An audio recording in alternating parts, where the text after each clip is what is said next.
Welcome, everyone, to the Revenue Architects podcast.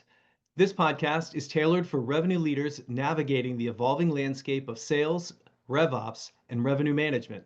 Today, we have a special guest, Sandip Patil, Senior Vice President of Revenue Operations with Global Payments, where they've built a complete worldwide commerce ecosystem that delivers software and services at scale.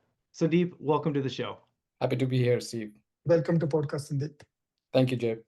Sandip, do you want to start with giving a deeper introduction about yourself and then we can jump into the conversation? Sure thing. So I've been in revenue operations for more than a decade, for last 15 years or so. I've been part of various facets of revenue operations or go-to-market operations as such, from marketing ops to sales ops. In our previous conversation, I was joking that if anybody tells you that this is exactly how I planned my career, that's not true. Revenue operations has definitely evolved in the last few years, but through the exposure I got through, whether it's consulting with KPMG or doing marketing and sales ops with big companies like HP, it led me to the path on the revenue operations. And for the last 8 years or so, I've been very focused and dedicated on the revenue operations side. Currently, I work at Global Payments, as Steve mentioned. We are a payment and point of sales provider, but we truly integrate the worldwide commerce. We focus across SMB, mid-market, and enterprise sectors. We're one of the biggest players in the market, and revenue operations play a huge role in how we operate in terms of our go-to-market strategies. Excellent. You mentioned when we had our first conversation that your background really focuses on evolving and scaling complex revenue systems. Mhm. Can you define the difference in how that plays out over someone who's either managing a revenue operations engine or starting from scratch? So, how do you fit into the picture of revenue operations as a leader yourself? And then let's talk a little bit more about how you do revenue operation. Sure, it's definitely evolved over the years, but when I think about revenue operations, I always start with end-to-end customer journey, right? So how does someone is completely unaware of whatever you're selling, whether it's software, hardware, services, how is someone completely unaware become aware, then they become part of marketing funnel to then become part of sales pipeline, and then you actually convert the sale and then you onboard, and so much so that they become part of customer lifecycle and whether they stay or churn, right? I always think about revenue operations get to play a huge role end-to-end Mhm. customer journey. And Mhm. four pillars in that revenue operations I focus on is one is sales insights and analytics, or you can also call it revenue analytics. Mhm. Understanding what's happening in the pipeline, where we are converting, how fast we are converting, where we are leaking the revenue, but also understanding the regular rhythm or cadence of the business, whether you have weekly, monthly, or quarterly reviews. This pillar is essential to make sure both keep lights on activities as well as focus on growth activities. The second pillar I focus on is on go-to-market ops and transformation, which sometimes also can include sales compensation as part of the team.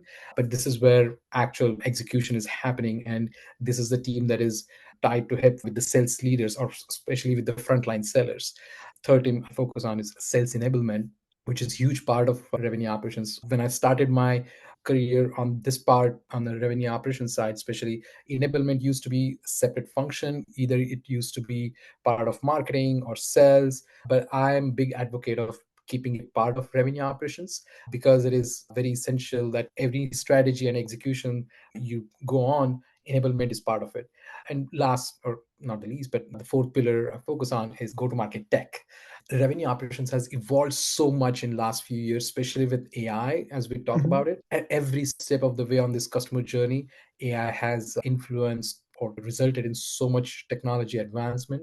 You really need a very strategic focus on what go-to-market tech should be and how it connects the dots across analytics, operations, and enablement. So that's how I approach with revenue operations, and that's how it fits into our overall go-to-market journey. Sure. That So is, how I did you think, develop that? yeah. I'd really like to know how you design that system because revenue operations is evolving and is relatively new. And so how did you come to understand these four pillars as the way to create success? Yeah, one can say school of hard knocks, right? But as I went through various roles in my career, I was fortunate enough to be part of, as I mentioned, at KPMG, where we're doing a lot of go to market effectiveness work with our Mhm. customers.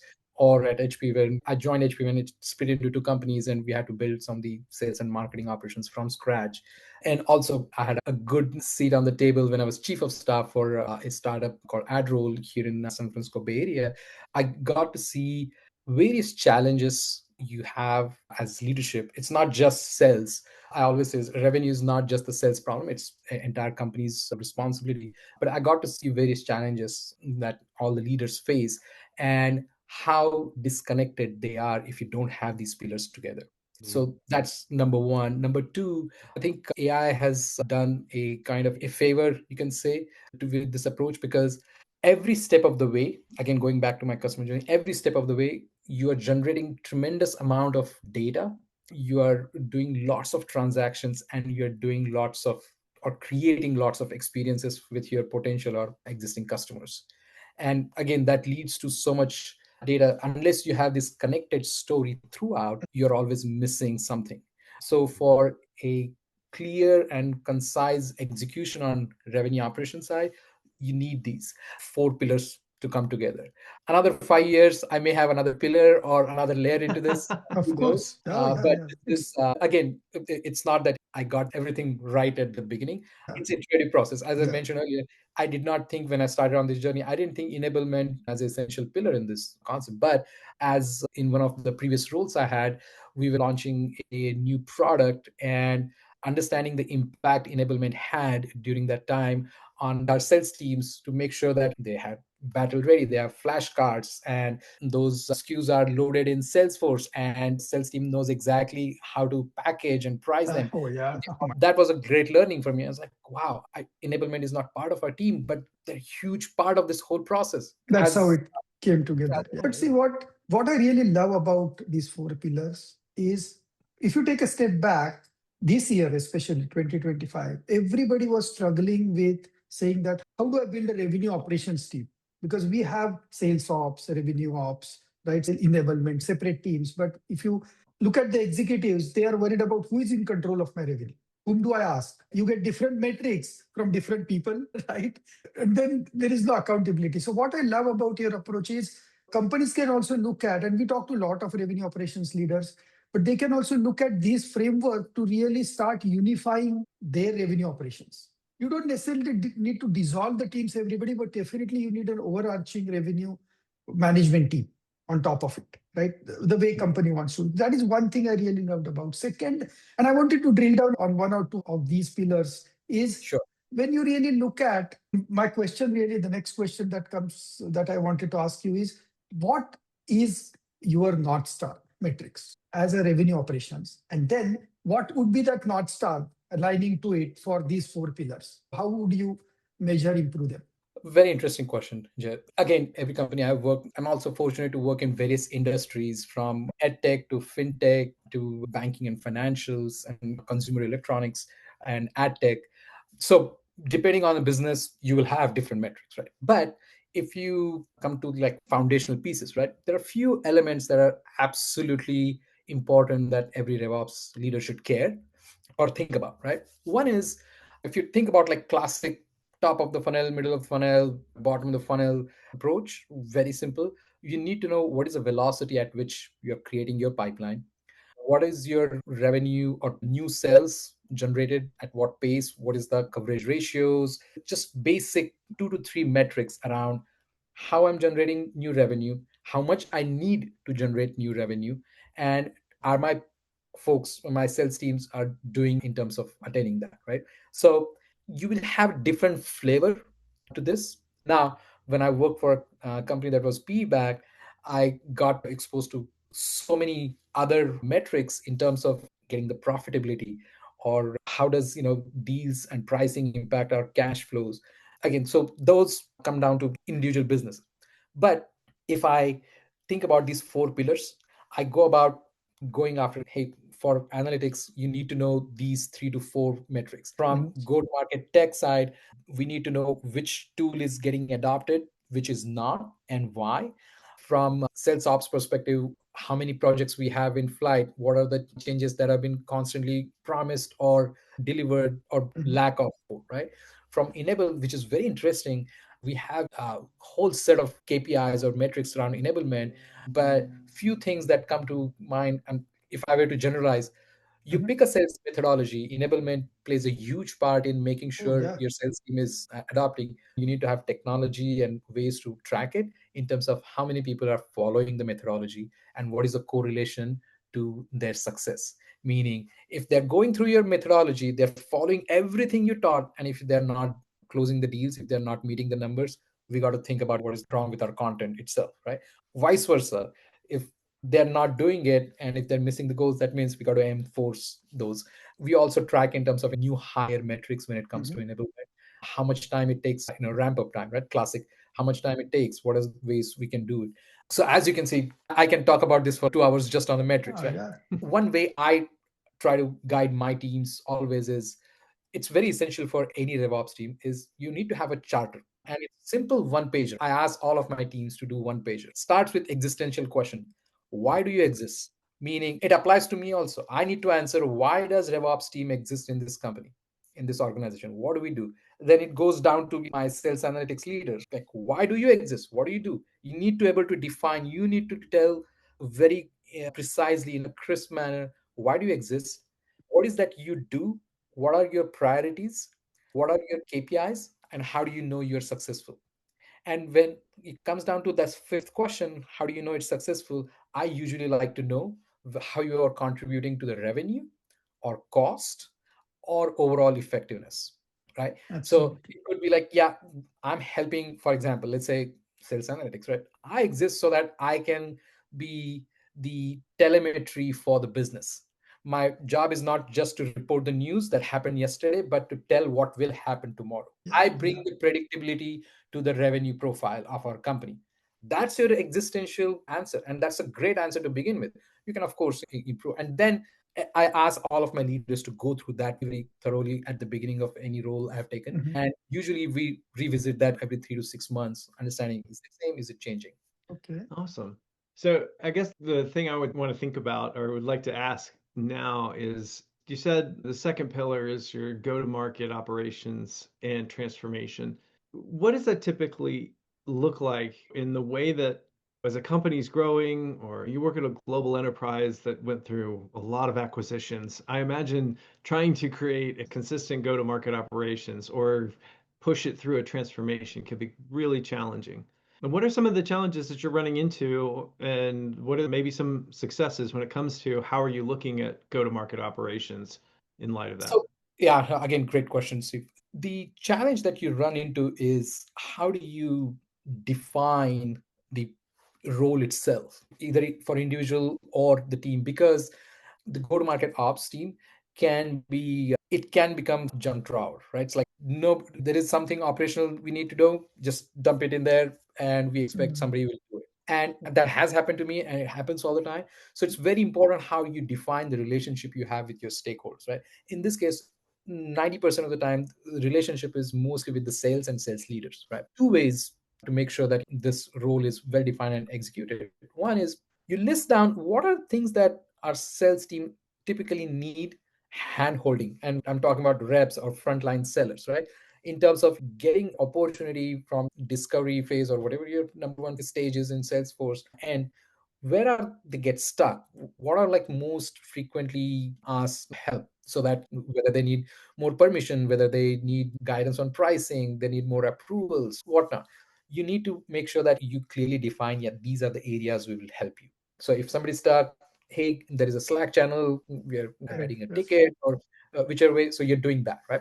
Number two, there are always projects that are going on, either in terms of improvement, you're bringing a new tool, making sure there is upstream downstream impact well documented and communicated.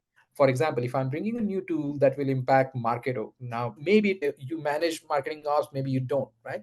But if, let's say, you don't and it's with marketing team, the ops person is responsible to make sure that, hey, marketer team, we are making this change and it will impact you, so let's make sure when it comes to Salesforce and APIs and connections, we're on spot, right? The third and most important part, though, is, and again, I apply this framework. I talk a lot about the frameworks all the time, but this is one more framework I ask every individual, whether you are VP, SVP, or individual analyst.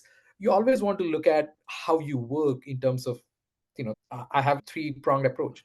Every job we do, there are three things we do. Keep lights on activities. These are like, I have to do it daily, weekly, monthly, quarterly, yearly. If I don't do it, it fails. So that's my keep lights on. Operations, yeah.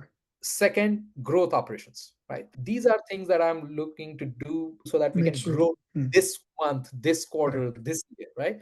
And third is futuristic. Like I want to dedicate some time that. Transformative. So for sales ops specifically, it's very important that they operate on this as well. So the examples I gave you earlier, any changes in Salesforce, any help on the tool, that sales ops, a lot of that work can be administrative work as well, or monitoring work, or optimizing you can call. But then sales leaders have always get asked to do a lot of these strategic projects. Hey, should we go in this market? Should we launch this product? Should we bundle it differently? Should we price it differently? And they require a lot of handholding. If you don't help them, what's happening then is sales team is spending time, especially sales leaders are spending time on non-sales activities, right? So that's where you need to have capabilities and support your stakeholders, which they appreciate a lot, right? And so if you put that three-prong framework, this part goes into that growth activities. I usually ask my teams, like, you need to have 30 or 40 and 20 breakdown how you work on this one. So those are the key things that go into sales ops specifically. Gotcha. If you don't have a follow-up question, Steve, I want to jump into enablement. And I believe, because as there is a saying, eat strategy for breakfast, it is very similar thing where they say, because enablement is where you touch people now. So always they say that rubber hits the road, or your strategy is going to now hit the culture of your company. Absolutely. And it should be Steve's question. He's a big culture advocate and he does a lot of work into culture. But my question really is, what would be your that one-page charter for enablement people, if you want to start there? And then what would be the metrics and how would you go around making sure enablement happens? Absolutely. Start with some interesting, and not anecdotes, but what I have experienced. I'd been to so many sales kickoffs where the sales leader goes on stage and they start thanking a lot of people, they thank their team, and then they suddenly say, oh, by the way, Scott, he's my partner in enablement side. He comes to our team meetings, he has been in our deals, he has been in trenches with us, and I want to thank him, right? It has happened again and again. When done right, you get that awesome recognition for being part of that culture, that transformation. Enablement has a huge role to play, in my opinion, when it comes to revenue operations.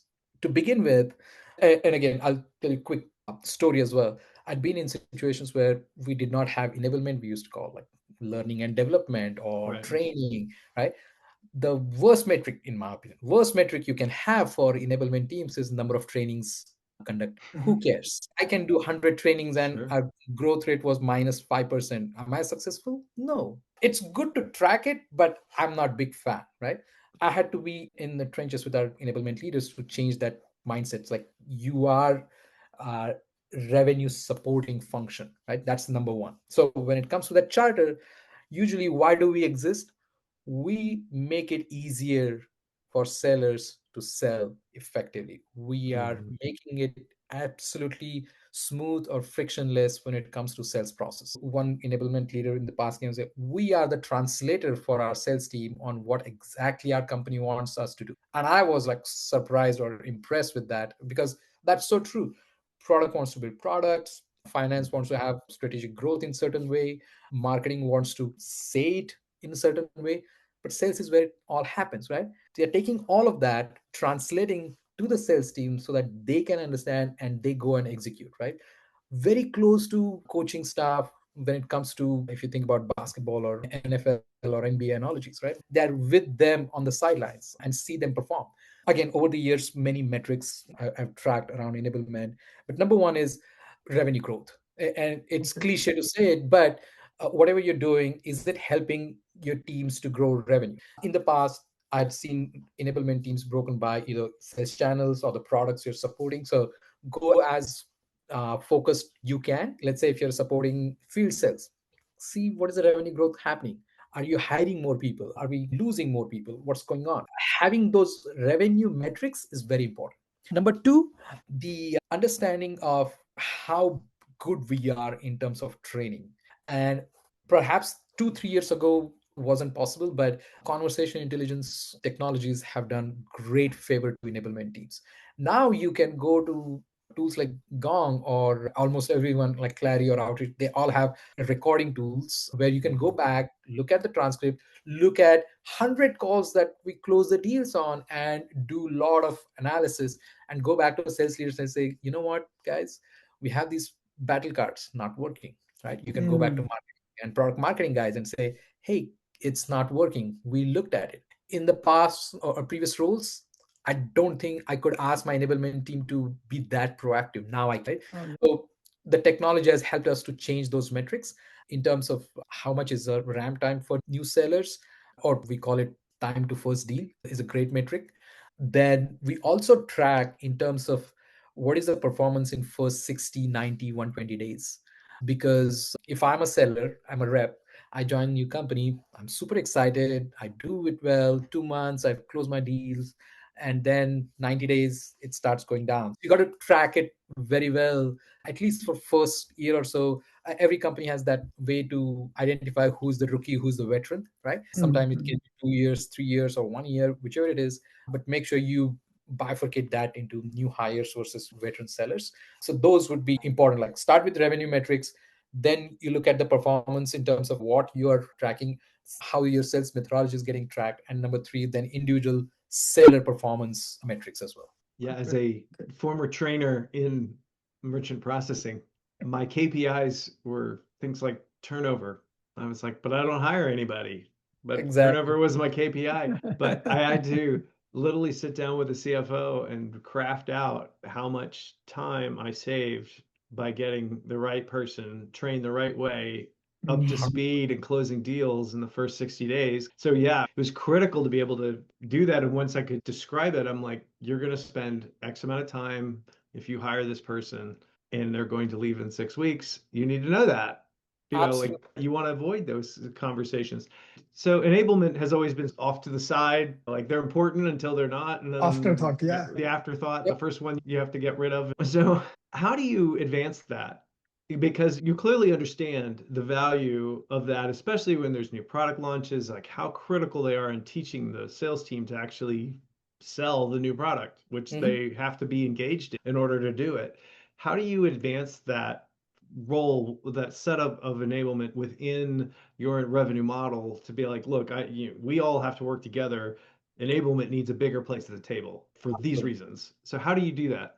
I would say usually I go about it internal and external view, right? Meaning internally, I always talk to our enablement teams and make sure that they understand that collectively we have bigger responsibility. We have a bigger role to play. We are not here to just train. You don't need to teach sellers how to sell. They do it every day. And again, cliches is to use the analogy of spring training in baseball, right? Like all these baseball players, millions of dollars paid, but they go to spring training. Don't they know how to hit the ball? Don't they know how to throw the ball? Absolutely, they do. But you become part of that engine, you become part of that routine, boring routine in essential, that gets you the revenue, right? That mindset shift is very important. And in current role as well as in previous roles, I had to work very closely with enablement leaders to make sure that they understand that, hey, you are important.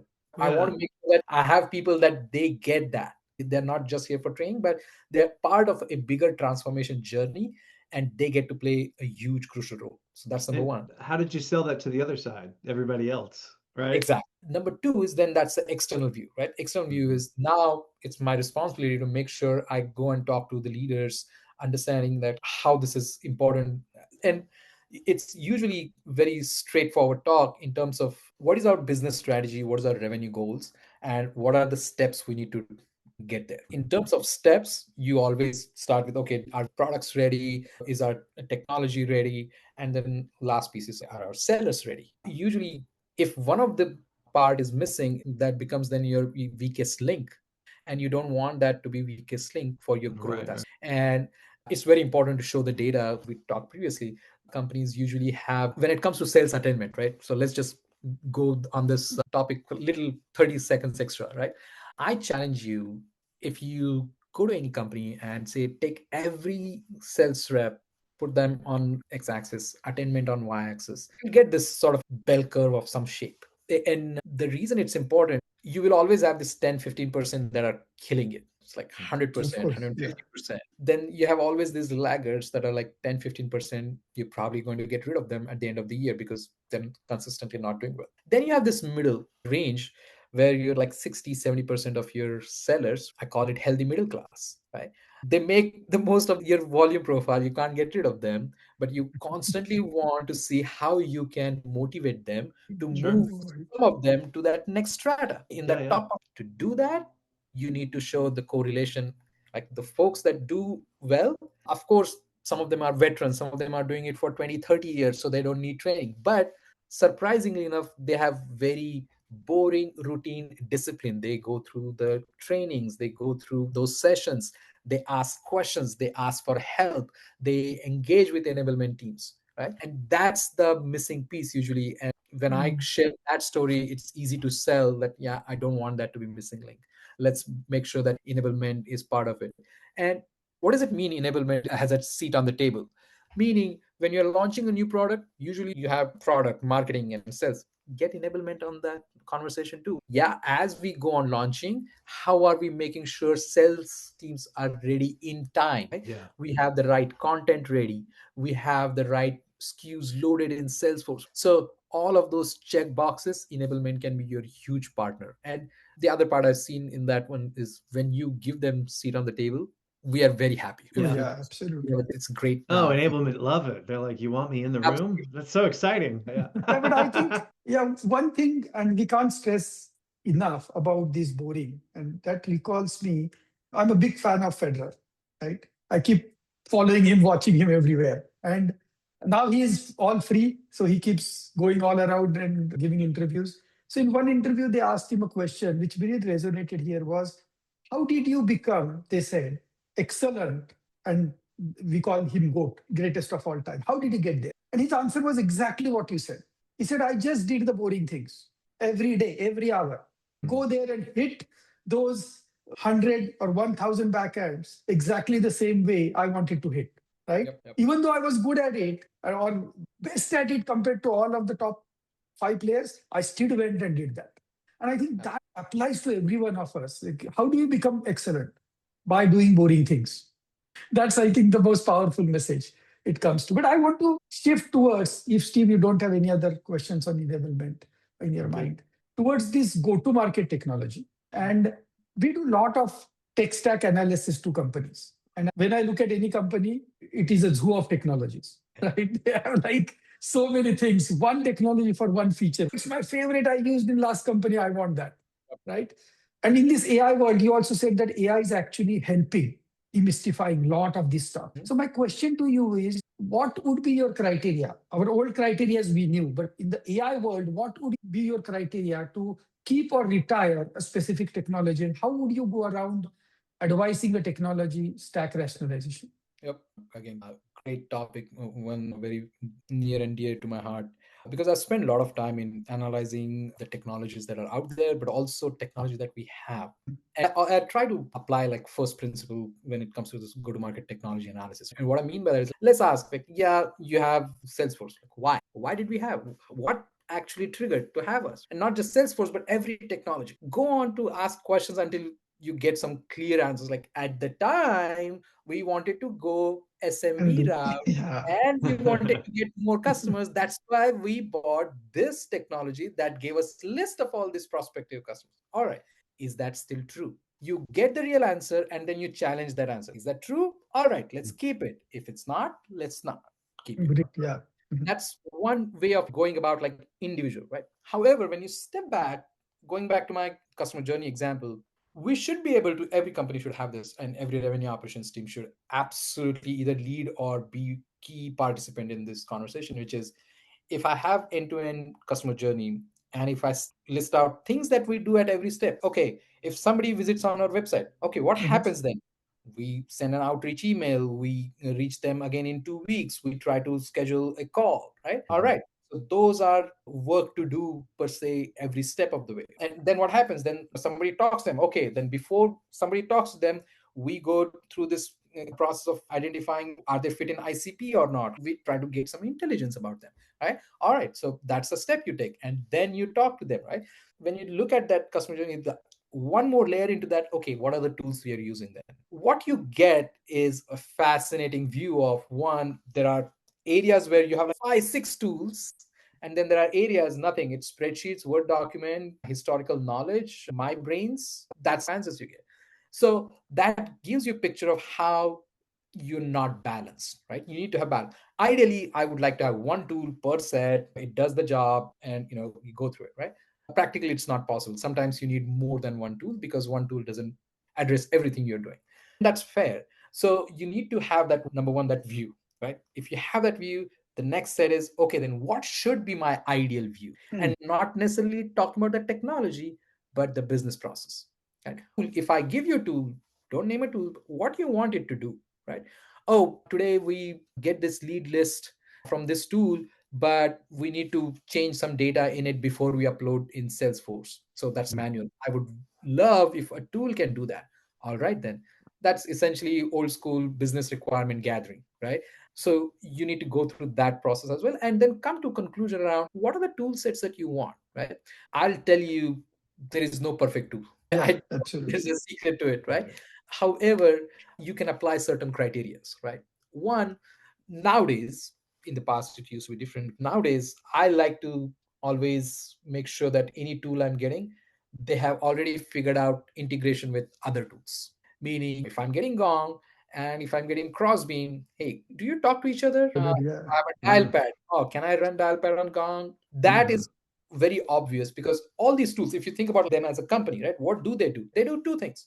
One, they develop their product and they try to become part of broader ecosystem. Ecosystem, correct. Integrations, yeah. So if they're great product but not able to integrate with anyone else, not useful. If they can integrate with everyone but not able to do my job, still not good, right? So I want both, right? So that gives you a sort of ideal, just like ideal customer profile, you can have ideal go-to-market technology, right?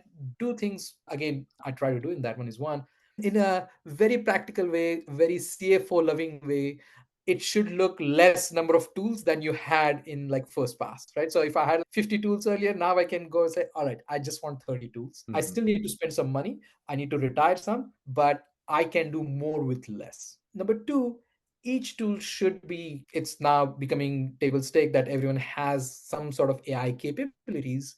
I want that AI capability is good for me, right? So I always tell my teams, like, difference between a great idea and great idea we should execute now for our company because it fits our strategy. There is a difference to it. So tool out there might be really good. Right now, I know I don't want to name them, but I know there are great tools out there. I would love to have them, but my process and technology where I am in the journey, I'm not ready for them, right?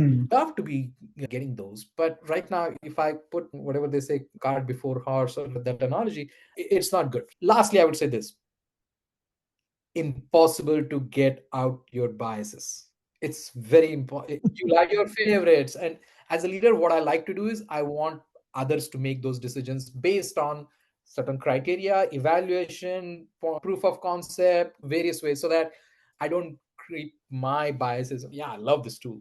Yeah, but it's not about me, right? It's about what's right for business. Make sure as a leader or as a team, you always bring in additional viewpoints before you very well might as well go with that tool. Nothing wrong with it, but you need to have your own decision making or reasons behind it.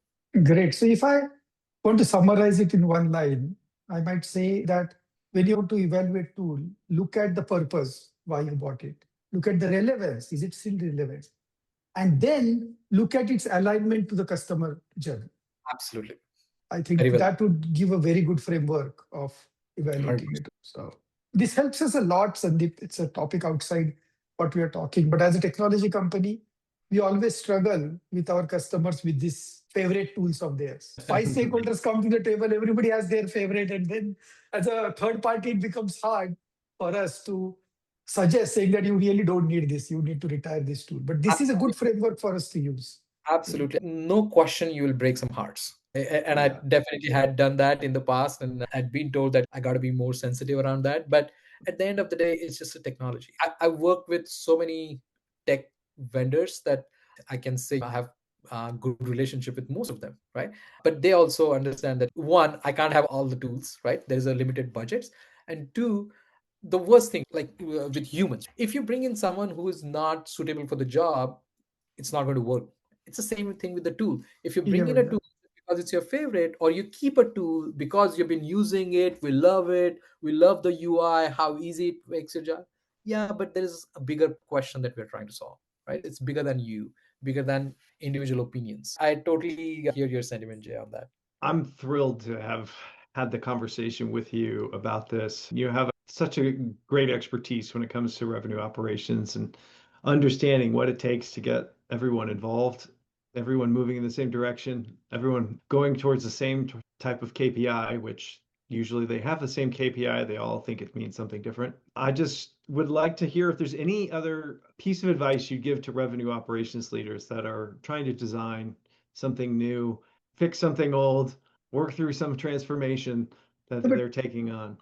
Yeah. no, before you want to jump into that, I really wanted to also have a 90-second on what are you going to really present in January in the Revenue Alliance conference, Oh, right? that's right. Yeah, let's do Yeah. that.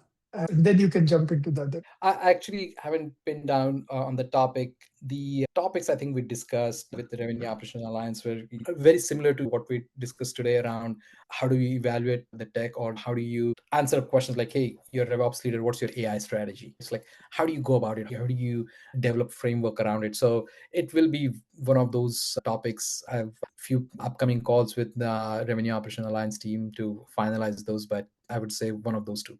Okay. Very relevant to our conversation. In terms of advice, first of all, thank you for all the great words. I don't think I deserve all of that. But what I would say is, personally, revenue operations to me is a very humbling experience.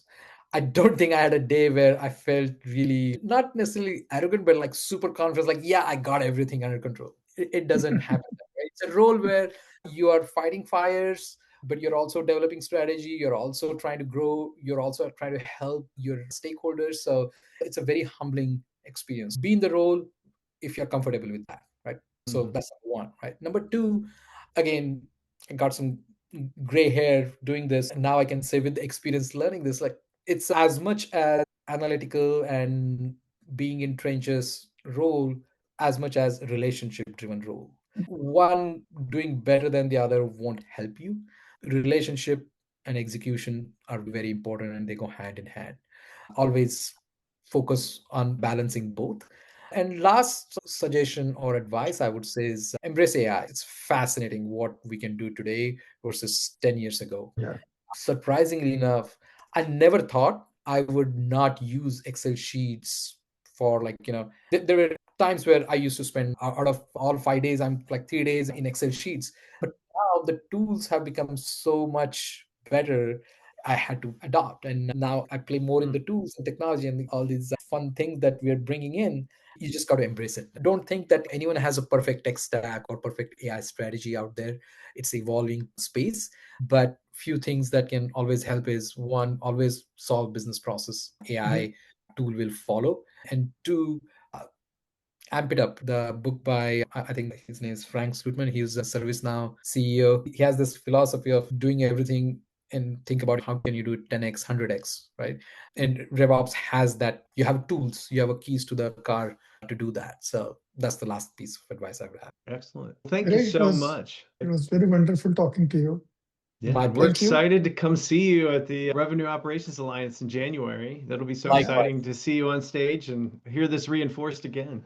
So we thank you so much. And to our guests, thank you. We appreciate you joining our podcast, and like and subscribe. And we'd love to keep you on the hook to find out more and more advice on the evolution of revenue operations and revenue management with our new and future revenue architects. So thank you so much for checking us out, and we'll see you in the next episode.